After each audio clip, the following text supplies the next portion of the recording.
I think because of today, this is going to become more relevant than it's been probably since October 7th.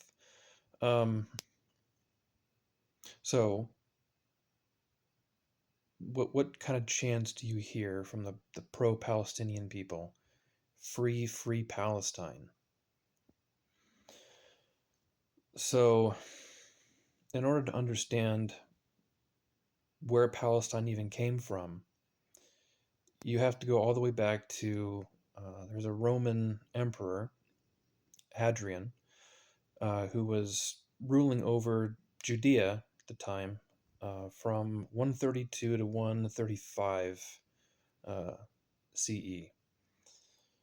So, what happened is a lot of things happened, but ultimately, what culminated into how Palestine was conceived is essentially Hadrian put restrictions on reading the Torah and also conducting circumcision.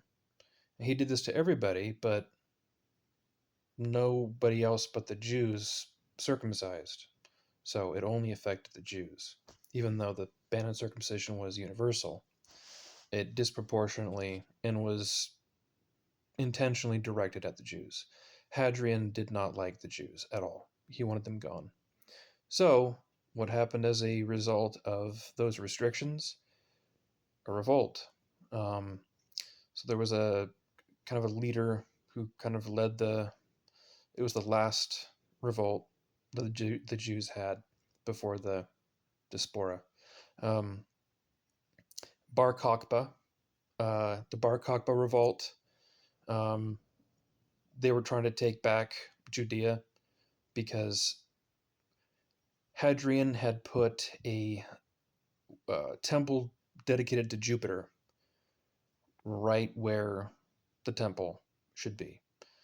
So that's what started that. So Bar Kokhba and his um, brothers were fighting, and they were gaining traction, but ultimately they're all killed.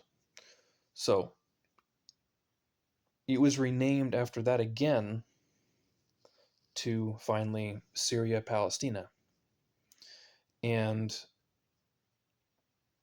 the the Romans quashed the revolt so bad. About 600,000 Jews were killed, and Judea was just decimated. There was no one there. There was no one there to run the city, to maintain it. So they had to get in people from other surrounding countries like Jordan and Syria. And so he just imported a bunch of people in what is now called Syria Palestina.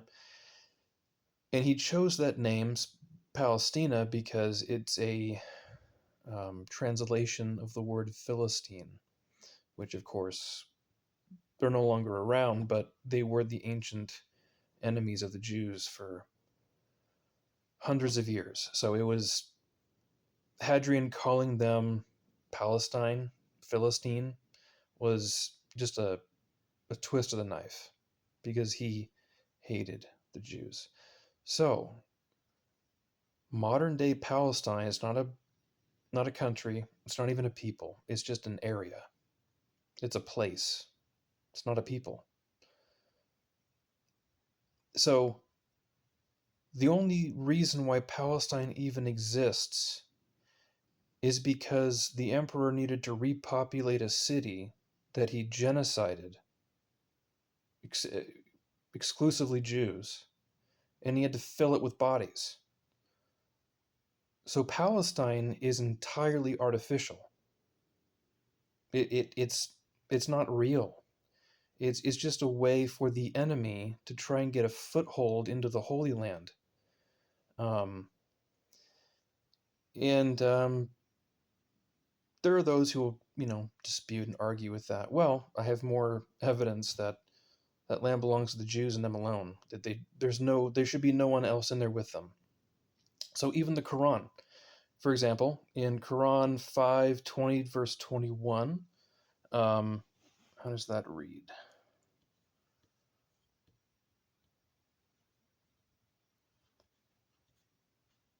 So it says, Ah, when Moses said to his people, O my people, remember the favor of Allah upon you when he appointed you among prophets and made you possessors and gave you that which he had not given anyone among the worlds.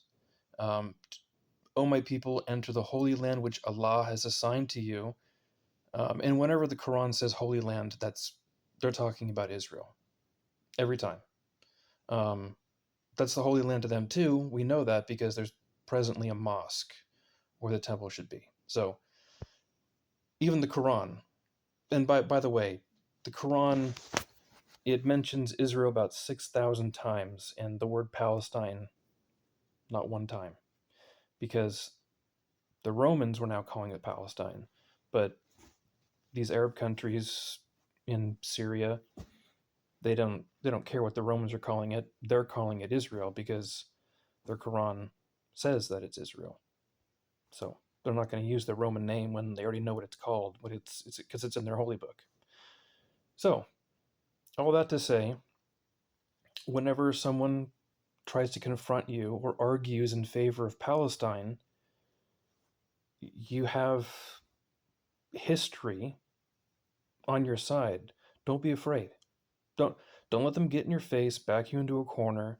You have the ammunition you need. You just got to use it.